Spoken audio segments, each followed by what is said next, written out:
Okay, hello and welcome to the video. And my name is Wade Smith, also known as Jarrell Mordeth in Starcraft or Padden Fane in Starcraft, also known as Craftmatic 2 or Craftmatic 3, and also known as simply Wade8888. Um, but I mostly played under the screen name Craftmatic 2 for most of my Starcraft experience. Um, I was probably the best Zerg on US East for a long time when StarCraft first came out, right after Broodwar first came out, because I didn't play StarCraft Vanilla online because I didn't have a good enough computer yet at that time. But by the time StarCraft Broodwar came out, I had access to a decent enough modem to play online.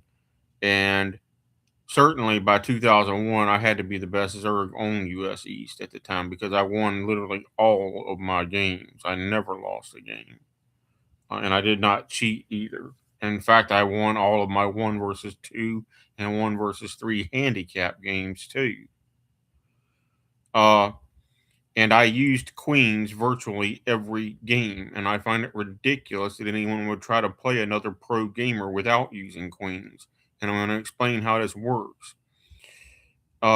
Depending on, even if your opponent is just going bio Terran with, and you scouted them with Ling scouting and your first 2 or 3 overlords, one scouts left, one overlord scouts right, and a third one scouts down a diagonal of the map, perhaps. Uh, and you Ling scout with your first 6 Zerglings. Um, you should know by then whether your opponent is going bio or mech, certainly. And I have timed this many times against Korean pro gamers when back in the day when I played, especially from 2001 to 2004, because I played both with and against Korean pro gamers even right from the start, including 4U, who was a round of 32 player at the time in the World Championships. Um, and the way to do this is you get between say 4 and 6 sunkens, but usually 5 sunkens at your natural, while you get 2 or 3 pages of Zerglings, and you also get you go you start your lair before you start your Hydralisk Den, but then you start the Hydralisk Den immediately after the lair is the efficient way to do it, so both build times overlap. That way, the lair and the Hydralisk Den finish at about exactly the same time, and you immediately start Lurker Aspect. And around the same time, you also immediately plant a Queen's Nest. All right, because you need the Queen's Nest for a Defiler Mound anyway. So the only difference is I'm going to be actually be making queens when I scout and see what my opponent is doing. And depending on what they're doing, if they're just going bio, I get Ensnare first. If they're going mech, I get Broodling first. By the time tanks can cross the map to your natural to try to siege up outside your natural, I can prove that you can have 6 queens, 3 lurkers with burrow aspect, and 6 queens with spawn broodling, fully researched with 150 energy on them. I can do that. I can probably still do that even with a dumb left hand from having a major stroke. Okay, but you should have 5 sunkens at your second base on average. Don't transmute them all to sunkens until you scout the Terran moving out of his base. Like have like 3 of them in sunkens and 2 of them pre-made as colonies. Save your money for more drones at first. Your third should have at least 3 sunkens at it, and then you should probably have around 3 pages of Zerglings by the time, say, some Marines and 2 tanks push out. Or if he went mech, by the time, say, 6 tanks and some Goliaths are starting to push out, you should still have 6 queens, a total of 8 colonies, and at least 3 bases. And you should probably have a macro hatch or 2, depending on how much you spent on Zerglings. All right. And you should certainly have at least 3 lurkers by then. So, and then the argument was, well, what if they go science vessels? Science vessels cost 125 more gas than queens cost. So for every queen you make, if the opponent makes a science vessel, guess what? Make a spire, and you make 2 pairs of scourge for every 1 science vessel they make. I guarantee you can flank and surround the science vessels and kill them, even when it's a Korean pro doing it. Science vessels is actually the worst unit on the Terran tech tree. The only thing good about them is that they're a mobile detector. I mean, Your Marines are bombs to begin with that kill a lot of good stuff, but the science vessel is only good if the other player doesn't know what the hell he's doing.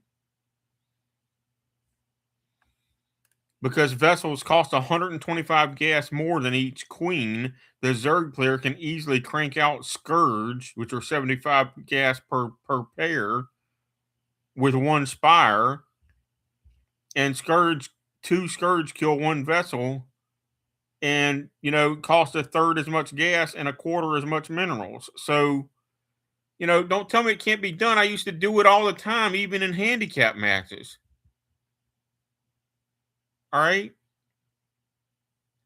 But it's also true that Zerg players don't use Hydralisk enough against Terran either in standard play, in real Code S versus Code S players.